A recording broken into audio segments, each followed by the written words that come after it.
everyone, and welcome back to our channel. It is a beautiful day to sit down with a warm cup of coffee and dive into the latest drama unfolding in Port Charles. Let us jump straight into the heart of the story. Oh my goodness. Where do I even begin with the absolute whirlwind that is Britt Westbourne? Seeing her finally step back into the spotlight has been one of the most thrilling, nerve-wracking, and deeply emotional experiences for me as a longtime viewer. We have watched this poor woman run herself ragged, hiding in the shadows, and pouring every single ounce of her soul into protecting little Rocco. She has been like a fierce mother bear, doing whatever it takes to keep that sweet boy safe from harm. But now the running is over, and the reality of her return to Port Charles is hitting us all like a ton of bricks. It is so hard to watch her walk back into a town that holds so many ghosts for her, knowing that the safety she desperately craved is nowhere to be found. I just want to reach through the screen and give her a giant hug because you can see the sheer exhaustion in her eyes. The dust has not even begun to settle, and already the heavy consequences of her time on the run are crashing down on her shoulders in ways that I honestly did not fully prepare myself for. The darkest cloud hanging over Britt right now is without a doubt the terrifying fallout from her involvement with Ross Cullum. We all know that making a deal with the devil never ends well, and Cullum is exactly that, a ruthless, dangerous man who uses people like pawns on a chessboard. Britt was backed into a corner, forced to work on that highly classified cold fusion project at Windermere, and my heart just aches when I think about the sheer terror she must have felt every single day in that laboratory. She thought she could outsmart the WSB, or at least buy herself enough time to slip away, but those past choices are now coming back to haunt her with a vengeance. It is a classic tale of a good person making impossible choices in a bad situation, and now the piper must be paid. Watching her realize that the nightmare with Cullum is far from over sends a chill right down my spine. You can literally feel the heavy, suffocating weight of her past closing in on her, and it makes me so anxious for what she will have to endure next. And if the WSB drama was not enough to make your head spin, we have to talk about the absolute bombshell regarding Cassius. Britt has been carrying the crushing secret that this man is masquerading as Nathan, her beloved late brother. Keeping a secret of that magnitude is enough to eat anyone alive from the inside out. I cannot even begin to imagine the mental toll it took on her to look at a face that reminds her of so much love and so much loss. While knowing the dark, twisted truth beneath the surface, she hid this secret to survive. But in doing so, she built a wall of lies that is now crumbling down around her. Watching the guilt wash over her face is just devastating. She knows that by keeping quiet, she allowed a dangerous deception to take root in the lives of the people she cares about most. It is one of those moments where you understand exactly why she did it, but you also know the fallout is going to be biblical. Secrets in Port Charles never stay buried, and this one has exploded in the most spectacular and painful way imaginable. This brings me to the most heart-wrenching part of this entire ordeal, the blistering fury of Liesl Obrecht.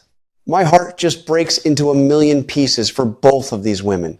We all know that Liesl is a force of nature, a mother who loves her daughter with a fierce, almost terrifying passion.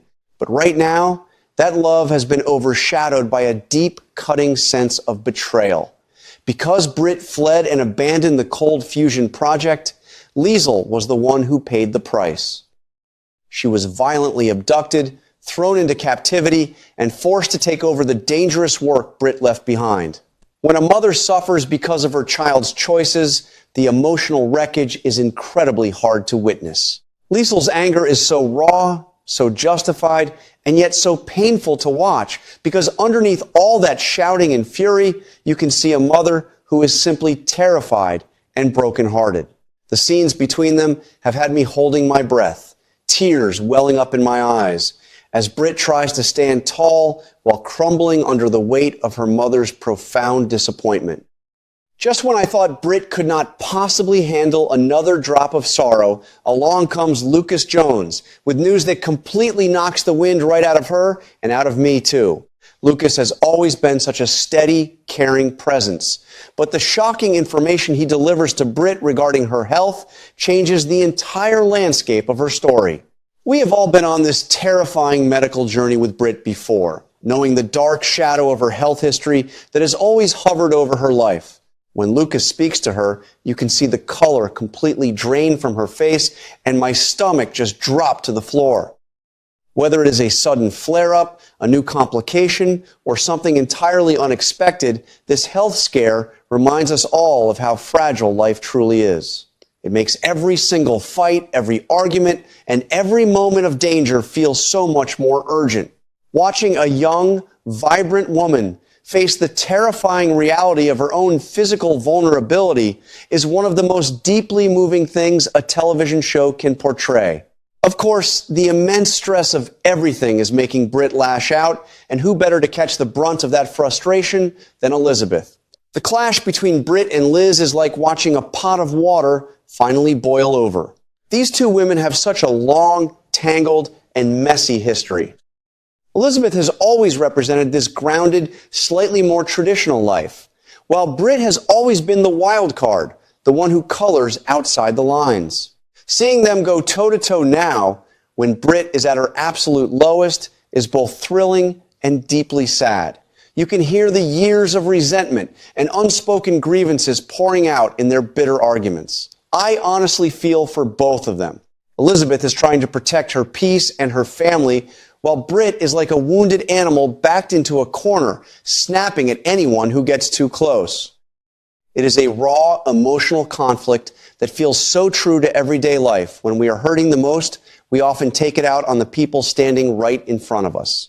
And the hits just keep on coming, because now Britt is sitting across the table from none other than Anna Devane. Let me tell you, when Anna fixes you with that piercing, no-nonsense stare, you know you are in serious trouble. Anna's interrogation of Britt is a masterpiece of pure television tension. Anna represents the law, the WSB, and the absolute demand for the truth, no matter how much it hurts. Britt is facing very real, very terrifying criminal charges for her actions, and the threat of losing her freedom is hanging by a tiny thread. I sat on the edge of my seat watching Britt try to hold her own against Anna. It is a battle of wits between two incredibly smart, fiercely independent women who have both survived the dark underbelly of the spy world. But Britt is exhausted, and you can see the cracks showing in her armor. The fear that she might actually be locked away after fighting so incredibly hard to keep Rocco safe is a tragedy that I am just not ready to accept. Just when the night seems its absolute darkest, a familiar, steady presence steps out of the shadows, and I let out a massive sigh of relief. Jason Morgan is back in her orbit. There is something so profoundly comforting about Jason. He is a man of few words, but his actions speak volumes. When Jason sees Britt drowning in this ocean of legal troubles, health scares, and family fury, his immediate instinct is to step up and solve her problems. He does not judge her for the mess she has made. He just rolls up his sleeves and gets to work. The unspoken bond between Jason and Britt has always been one of my absolute favorite things to watch. It is built on mutual respect, shared trauma, and a deep, undeniable connection that words simply cannot capture. Seeing him stand by her side, ready to take on the WSB, the police, and anyone else who dares to threaten her brings such a warm, hopeful feeling to my heart. Yet, as beautiful as Jason's protection is, there is a heavy, sorrowful undercurrent to their relationship right now. I cannot shake this deep, nagging fear that their love is somehow doomed, that it is destined to be cut short. Both Britt and Jason are carrying so much baggage, and the dangerous lives they lead make a simple, happy ending feel almost impossible. There is this terrifying realization dawning on both of them that their romantic relationship might have to be sacrificed in order for Britt to truly survive the chaos surrounding her. It is an incredibly hard pill to swallow. Watching them share these quiet, loaded glances, knowing that they might have to walk away from each other despite the profound love they share, just tears me apart. It is a mature, heartbreaking kind of love, the kind where you realize that sometimes holding on tightly only causes more pain. The unspoken tension between them is so thick you could cut it with a knife. And just as I was trying to wrap my mind around the tragic beauty of Jason and Britt, the writers threw a massive curveball that made me literally gasp out loud right in my living room. Nikolas Jason has returned. Oh, the sheer drama of it all. Nikolas stepping back into Port Charles is like a lightning strike in an already turbulent storm. His return turns Britt's entire world completely upside down.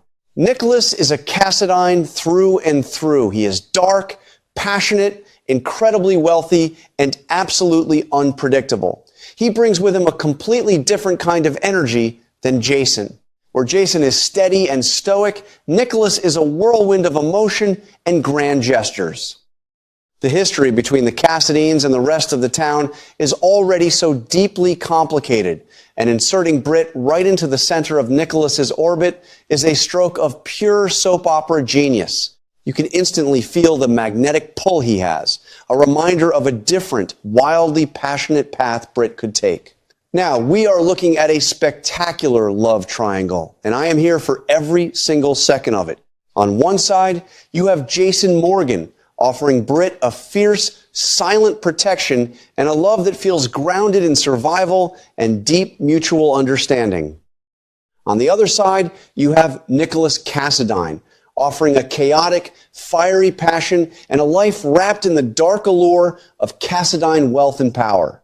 Britt is caught right in the middle of these two incredibly strong, dominant men, and watching her try to navigate her own feelings is fascinating.